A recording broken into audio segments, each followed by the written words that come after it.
പരിശുദ്ധമ്മയുടെ മധ്യസ്ഥതയിൽ ദിവ്യകാരുണ്യ ആരാധന ആരംഭിച്ചിരിക്കുകയാണ്. നമുക്ക് അതീവ ഭക്തിയോടെയും വിശ്വാസത്തോടെയും കർത്താവിൻ്റെ തിരുസന്നിധിയിൽ ഈ നിമിഷമായിരിക്കാൻ കഴിയേണ്ടത് ഒരു പ്രത്യേക ദൈവവിളിയാണ്. ഈ ശുശ്രൂഷ യൂട്യൂബിലൂടെ, ഫേസ്ബുക്കിലൂടെ ആരാധിച്ചും ധ്യാനിച്ചുകൊണ്ടിരിക്കുന്ന അനേകായിരം മക്കളുണ്ട്. അവരെല്ലാവരെയും ഞങ്ങളിപ്പോഴും ബലിപീഠത്തിൽ പ്രത്യേകമായി അനുസ്മരിക്കുകയാണ്. ഉടമ്പടി ചെയ്തിട്ടുള്ള മക്കളുണ്ട്. നേരത്തെ ലോക്ക്ഡൗണിന് മുമ്പ് ഉടമ്പടി ചെയ്തവരും തീർത്ഥാടന പിൽഗ്രിം കവനൻ്റ് ചെയ്തവരും പിന്നീട് ഈ മാസം മുതൽ ഓൺലൈൻ ഉടമ്പടി ചെയ്തവരും അവരുടെ ജീവിതാവശ്യങ്ങളെല്ലാം ഞങ്ങളിപ്പോൾ അൽത്താറയിൽ പരിശുദ്ധ അമ്മയുടെ മധ്യസ്ഥതയിൽ സമർപ്പിക്കുന്നു. പിന്നെ ഉള്ളത് ലൈറ്റക് ആൻഡ് പ്രയർ റിക്വസ്റ്റ്. അനേക മക്കളെ സാക്ഷ്യം ഇക്കാര്യങ്ങളിൽ പറയുന്ന ഒരു വലിയ പ്രാർത്ഥന സ്രോതസ്സാണ് ലൈറ്റക് ആൻഡ് പ്രയർ റിക്വസ്റ്റ്. ഇട്ട് പ്രാർത്ഥിച്ചിട്ടുള്ള മക്കളെയും ഇപ്പോഴ് ആരാധനയിൽ ഞങ്ങൾ അനുസ്മരിച്ച് പ്രാർത്ഥിക്കുന്നു. പിന്നെ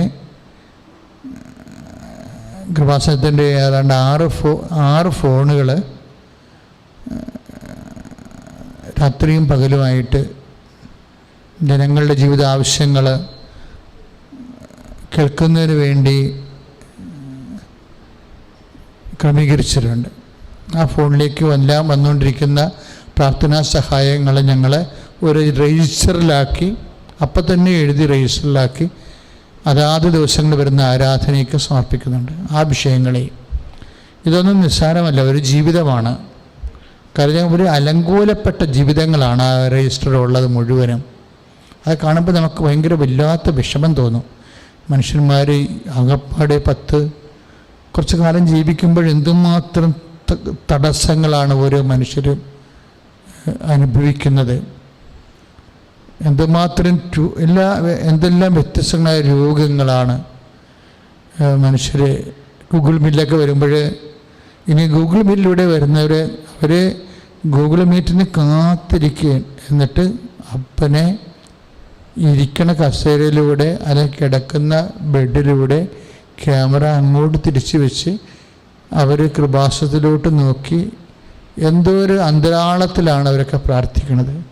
ഞങ്ങൾ ഈ സമയത്ത് അതെല്ലാം കാര്യം ഞങ്ങൾക്ക് പലപ്പോഴും സങ്കടപ്പെട്ടിരിക്കുന്നത് ഗൂഗിൾ മീറ്റ് പെട്ടെന്ന് തീർന്നു പോകും. 1.5 മണിക്കൂറാണ് ടൈം. അപ്പോഴും ആൾക്കാരിങ്ങനെ കലവിലെ നിലവിളിച്ചിരിക്കണ കാണാതെ, സംസാരിക്കാൻ പറ്റാതെ, അച്ഛനോട് വിഷയം പറയാൻ പറ്റാതെ, അല്ലെങ്കിൽ ആരാണ് ഗൂഗിൾ മീറ്റ് ചെയ്യുന്നത് അവരോട് ഈ വിഷയം പറയാൻ പറ്റാതെയൊക്കെ ഇങ്ങനെ ഓഫായി പോകുന്ന അവസ്ഥകൾ. അതുകൊണ്ട് അവരെല്ലാവരെയും ഞങ്ങൾ ഈ സമയത്ത് പരിശുദ്ധ അമ്മയ്ക്ക് അവരുടെ എല്ലാവരുടെയും പേരറിയാം.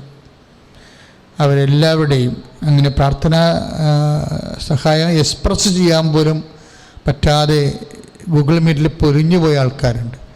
അവരെ ഞങ്ങൾ ഈ സമയത്ത് പരിശുദ്ധ അമ്മ വഴി ഈശോയ്ക്ക് സമർപ്പിക്കുകയാണ്.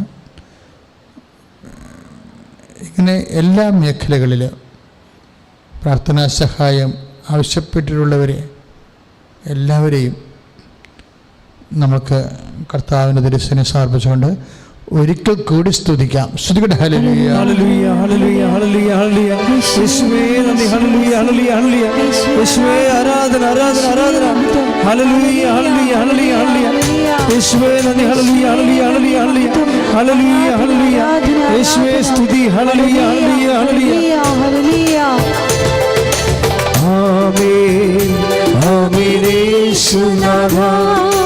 ആമേൻ ആമേൻ ദൈവപുത്ര.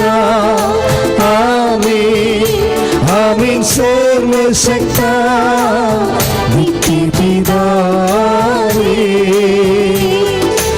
ആമേൻ ആമേൻ യേശുനാഥാ. ആമേൻ ആമേൻ ദൈവപുത്ര. ആമേൻ പിതാവിൻ സർവശക്ത നിത്യപിതാവേ. Praise the Lord. കൃപാസനത്തിലെ മദർ ഓഫ് ഗ്രേസ് ആണ്. കൃപ നിറഞ്ഞ മറിയം. ഈ മദർ ഓഫ് ഗ്രേസ് തന്നെയാണ് വാഗ്ദാന പേടകമായി ഉടമ്പടിയിലൂടെ നമ്മൾക്ക് നമ്മുടെ ജീവിത അവസ്ഥകളിലെല്ലാം ദൈവത്തിൻ്റെ ഇടപെടലായി നമുക്ക് അനുഭവ സാക്ഷ്യം പറയാൻ കഴിയണത്. അപ്പോൾ നിങ്ങളൊരു കൃപയുടെ സന്നിധാനത്തിലാണ് ഇപ്പോൾ ഈ ശുശ്രൂഷയിലായിരിക്കുന്നവർ. കൃപ സ്വാഭാവികമായിട്ടും അത് കൃപയുടെ ഒരു പ്രത്യേകത, കൃപയ്ക്ക് മാത്രമേ ആ പ്രത്യേകതയുള്ളൂ. അത് എല്ലാ മേഖലകളെയും വ്യത്യസ്തങ്ങളായ രീതികളിൽ സ്പർശിക്കുന്നതാണ്. ഇപ്പോൾ നിങ്ങൾ രോഗിയാണെങ്കിൽ തീർച്ചയായിട്ടും കൃപ നിങ്ങളുടെ ശരീരത്തിൽ പ്രവർത്തിക്കും ദൈവശക്തിയായിട്ട്. അപ്പോൾ നിങ്ങളെ ആരാധനയ്ക്ക് മുമ്പ് തന്നെ ആ വിഷയം, നിങ്ങൾ രോഗിയാണെങ്കിൽ അത് ഇപ്പോഴ് പരിശുദ്ധ അമ്മ വഴി ഈശോയ്ക്ക് ഇപ്പോഴ് മൗനമായി സമർപ്പിക്കേണ്ട സമയമാണ്. നിങ്ങൾക്ക് രോഗങ്ങളില്ലായിരിക്കും, പക്ഷേ നിങ്ങളുടെ ബന്ധുക്കൾ സ്വന്തപ്പെട്ടവർക്ക് രോഗമുണ്ടെങ്കിൽ അവരുടെ പേരിൽ ആ വിഷമം അവരുടെ സൗഖ്യത്തിനായി പ്രാർത്ഥിക്കേണ്ടതാണ്. കൃപ ശരീരത്തിൽ പ്രവർത്തിക്കുന്ന ഒരു രീതിയാണിത്. അത് നമുക്ക് കൃത്യമായി മനസ്സിലാകും. അതായത് ഇതിന് ടൈമില്ല എന്നുള്ളതാണ് പ്രശ്നം. കാലവുമില്ല, ദേശവുമില്ല.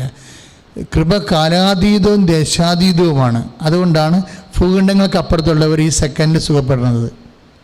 എത്രയോ സാക്ഷ്യങ്ങൾ നിങ്ങൾക്ക് ഗൂഗിൾ മീറ്റിൽ കാണാം. അവർ ഭൂഖണ്ഡങ്ങൾ അപ്പുറത്തു നിന്നാണ് ഈ ശുശ്രൂഷ കൂടുന്നത്. പക്ഷേ ഓൺ ദി സെക്കൻഡ് ആ പ്രാർത്ഥിച്ചുകൊണ്ടിരിക്കുന്ന സമയത്ത് തന്നെ അവിടെ മുഴകൾ അപ്രത്യക്ഷമാകണത് കാണാം. അപ്പം കൃപയുടെ ഒരു പ്രത്യേകത, ഇതിങ്ങനെ കണ്ണുകൊണ്ട് കാണാത്ത വിധത്തിലും ഇത് പ്രവർത്തിക്കും. ദൈവത്തിൻ്റെ ശക്തി പ്രവർത്തിക്കാം. അപ്പം ദൈവത്തിൻ്റെ ശക്തി പ്രവർത്തിക്കാൻ വേണ്ടി വ്യത്യസ്തങ്ങളായ, ഞാനിത് പറയാൻ കാരണം, നിങ്ങൾക്കിതുപോലെ ജീവിത പ്രശ്നങ്ങളുണ്ടെങ്കിൽ അച്ഛൻ ആരാധന തുടങ്ങിയിട്ടില്ല. ഇപ്പോഴും തുടങ്ങുന്ന മുമ്പ് തന്നെ നിങ്ങൾ മൗനമായി ഭക്തിപൂർവ്വം സമർപ്പിക്കേണ്ടതാണ്. ഇപ്പോൾ ഒത്തിരി പേരുടെ ജോലി നഷ്ടപ്പെട്ടുകൊണ്ടിരിക്കുന്നു. കിറ്റ് കൊണ്ട് മാത്രം ജീവിച്ചു പോകുന്ന കുടുംബങ്ങളുണ്ട് ഇന്ന് കേരളത്തിലല്ല, പുറത്തും എല്ലായിടത്തും. അല്ലെങ്കിൽ അവർക്ക് വേറെ പട്ടിണിയാണ്, അവർ പ്രശ്നമില്ല അവർക്ക്. ഇനി ജോലി നഷ്ടപ്പെട്ടവർ കടം മേടിച്ചു എന്ത് വിപത്താണ് ഇനി വരാൻ പോണതെന്ന് അറിയാൻ പാടില്ല നിൽക്കുന്നുണ്ട്. ഇത് എപ്പോൾ തീരും?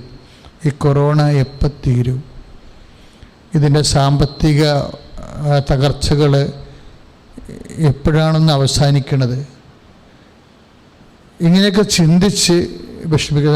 ഇപ്പോഴത്തെ നമ്മുടെ ഏറ്റവും വലിയ പ്രശ്നം അതാണ്. സംഭവിക്കാൻ പോകുന്ന വിഷയങ്ങളെ ഓർത്തിട്ട് നമുക്കൊരു എത്തുംപിടിയും ഇല്ലാത്ത ഒരവസ്ഥ. ആ ജീവിതത്തിൻ്റെ ഫ്ലോ അങ്ങ് പോയിരിക്കുകയാണ്. അതുപോലെ തന്നെ മണി ഫ്ലോയും പോയി, സാമ്പത്തികമായ വരവ് ചിലവെല്ലാം പോയി. അപ്പം ഇങ്ങനെയുള്ള അവസ്ഥയിൽ എന്താണിനി സംഭവിക്കാൻ പോകുന്നത്? മാന്യമായിട്ട് ജീവിക്കാൻ പറ്റാതെ വരുമോ? ആശങ്കകൾ. ഈ ആശങ്കകളെന്ന് പറഞ്ഞാൽ ഭാവിയെക്കുറിച്ചുള്ള ഭയങ്ങളാണ്. അതും ഇപ്പോഴ് നമ്മൾക്ക് കർത്താവിൻ്റെ തിരുസന്നിധി സമർപ്പിക്കണം. നിങ്ങളുടെ ജോലി ഇല്ലാത്ത അവസ്ഥ, അല്ലെങ്കിൽ ശമ്പളം കിട്ടാത്ത അവസ്ഥ. ജോലി ഉണ്ട് പലർക്കും, പക്ഷേ ശമ്പളം കിട്ടണില്ല. 10 മാസമൊക്കെ ആയിട്ട് ശമ്പളം കിട്ടാത്തവരുണ്ട്.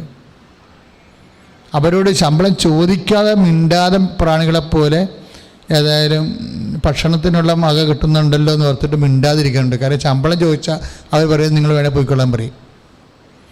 അങ്ങനെയുള്ള ഒരു വികലമായ ഒരു സാഹചര്യമാണ് നമ്മുടെ ജീവിതത്തിൽ ഇപ്പോൾ ഉള്ളത്. ഇതിനൊക്കെ എല്ലാത്തിനും ഞാൻ ചില സമയത്ത് ഓർക്കുക, കൃപാസനത്തിൽ അതിന് പരിഹാരം ഇല്ലെങ്കിൽ അതിന് പരിഹാരം ഉണ്ടാകത്തില്ല.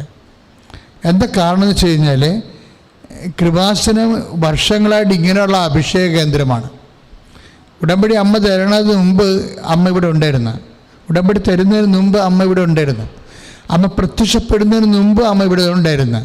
അക്കാലങ്ങളെല്ലാം നമ്മൾക്ക് കിട്ടിയിരിക്കുന്നത് ഇതുപോലെ ശാരീരികവും മാനസികവുമായി തകർന്നവർ അവരുടെ ആശ്വാസത്തിന് വേണ്ടിയുള്ള ഒരു ദൈവിക സംവിധാനമാണ് ഈ ആരാധനാ തളം.